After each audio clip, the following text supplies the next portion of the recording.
कई सितारों पर उनके गैर अखलाकी तबसरों या रवैये की वजह से कई ममालिक से ताहयात सफरी पाबंदियां आयद हैं। मशहूर शख्सियात हमेशा कवानीन से मुस्तस्ना नहीं हैं। बहुत से सितारों को नामुनासिब तबसरों या रवैये पर ताहयात पाबंदी जैसी संगीन सजाओं का सामना करना पड़ा है। जब कोई अवामी शख्सियत किसी तंजीम के रहनुमा खतूत की खिलाफ वर्जी करती है तो उन पर आम तौर पर सोशल मीडिया से लेकर अवार्ड्स की तकरीबात तक मज़कूरा हस्ती को इस्तेमाल करने या शिरकत करने पर पाबंदी आयद कर दी जाती है। कुछ ज्यादा संगीन मामलात में एक सितारा पूरे मुल्क के उसूलों या अकायद के खिलाफ वर्जी करता है और उसके मुल्क में दाखिल होने पर पाबंदी आयद है। ये एक आम बात है कि किसी बैनुल अक़वामी मशहूर शख्सियत को किसी गैर मुल्क में दाखिल होने की कोशिश करते वक्त इमिग्रेशन सर्विसेज के जरिए वक्ती तौर पर हिरासत में लिया जाता है। आखिर में दाखिल होने की इजाजत दी जाती है। ताहम मुमालिक किसी भी बैनुल अक़वामी मुसाफिर को दाखिले से मुकम्मल तौर पर रोकने का हक महफूज रखते हैं। हम आपको फैसल टीवी की एक और नई वीडियो में खुशामदीद कहते हैं। नंबर 1 पर है जस्टिन बेबर। जस्टिन बेबर पर उनके बुरे रवैये की वजह से चीन में परफॉर्म करने पर पाबंदी लगा दी गई थी। Beijing municipal bureau of culture ने 21 जुलाई 2017 के एक बयान में पाबंदी की वजाहत की। चीनी मार्केट में नज़्मो ज़ब्त बरकरार रखने और चीनी कारकर्दगी के माहौल को साफ करने के लिए बुरा सलूक करने वाले तफरीही अफराद को लाना मुनासिब नहीं है।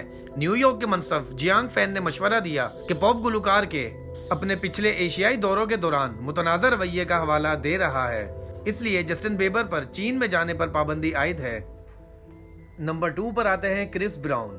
2009 में रिहाना के खिलाफ संगीन हमले के जुर्म का एतराफ करने के बाद ब्राउन ने महसूस किया कि अब उनका बरतानिया में खैर मकदम नहीं है। रैपर को मुल्क में दाखिल होने के लिए वीजा देने से इनकार कर दिया गया था और होम ऑफिस ने एक बयान जारी किया जिसमें कहा गया, हम संगीन मुजरमाना जुर्म के मुर्तकब किसी को भी बरतानिया में दाखिले से इनकार करने का हक महफूज रखते हैं। डेली मील के मुताबिक 2022 में ब्राउन ने पहली बार मुल्क में वाइल्डलेस फेस्टिवल में हेडलाइंस में से एक के तौर पर 12 में परफॉर्म किया। अब नंबर 3 पर आते हैं एल्टन जॉन। 2010 में एल्टन जॉन को मिस्र में एक निजी कॉन्सर्ट मंसूख करने पर मजबूर किया गया था, जब मुल्क ने उनकी जिनसियत और हम जिन्स परस्तों के हुकूक पर अवामी तबसरों की वजह से उन पर पाबंदी लगा दी थी। द गार्डियन के मुताबिक मिस्री मौसीकारों की यूनियन के सरबरा मुनीर अल वसीमी ने कॉन्सर्ट को मंसूख करने और गुलकार पर पाबंदी लगाने के लिए हुकाम के साथ राब्ता किया। मुनीर अल वसीमी ने मुबैना तौर पर जर्मन प्रेस एजेंसी को बताया कि हम एक ऐसे हम जिन्स परस्त को कैसे इजाज़त दे सकते हैं जो मज़ाहिब पर पाबंदी लगाना चाहता हो। दावा करता है कि नबी ईसा हम जिन्स परस्त है और मशरिकी वस्ता के मुमालिक से मुतालबा करता है कि वो हम जिन्स परस्तों को जिनसी आज़ादी की इजाज़त दें।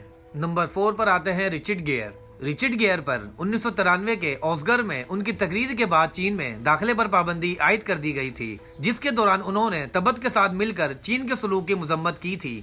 अदाकार ने तकरीर के बाद तबती हुकूक के लिए आवाज उठाना जारी रखा और यहाँ तक के खित्ते का सफर भी किया और दलाई लामा से मुलाकात भी। उनकी सरगर्मी की वजह से अदाकार को चीनी सरमायाकारों ने हॉलीवुड में ब्लैक बॉल किया और मुल्क में दाखिल होने पर पाबंदी लगा दी थी। नंबर 5 पर आती हैं लेडी गागा। लेडी गागा उन बहुत सी मशहूर शख्सियात में से एक हैं जिन पर चीन में दाखिले पर पाबंदी आयद की गई है। ज्यादातर के बरअक्स उन पर 2 बार पाबंदी लगाई गई है। पॉप गुलकारा पर 2011 में उनके इश्तियाल अंगेज शख्सियत और हद से ज्यादा तजावुज करने वाले फैशन की वजह से पाबंदी आयद कर दी गई थी, जिसे हुकूमत ने फाहिश समझा था। 2016 में गागा पर दलाई लामा से मुलाकात पर पाबंदी आयद कर दी गई थी। उनकी मुलाकात के बाद हुकूमत ने एक बयान जारी किया जिसमें पाबंदी का ऐलान किया गया और मीडिया इदारों को उनके मवाद की नशरियात बंद करने का हुक्म दिया था। आज की वीडियो आपको कैसी लगी कमेंट बॉक्स में ज़रूर बताएं और अगर आप हमें पैट्रियन पर सपोर्ट करना चाहते हैं तो उसका लिंक डिस्क्रिप्शन में मौजूद है। अब मिलते हैं नेक्स्ट वीडियो में, तब तक के लिए अल्लाह हाफिज़।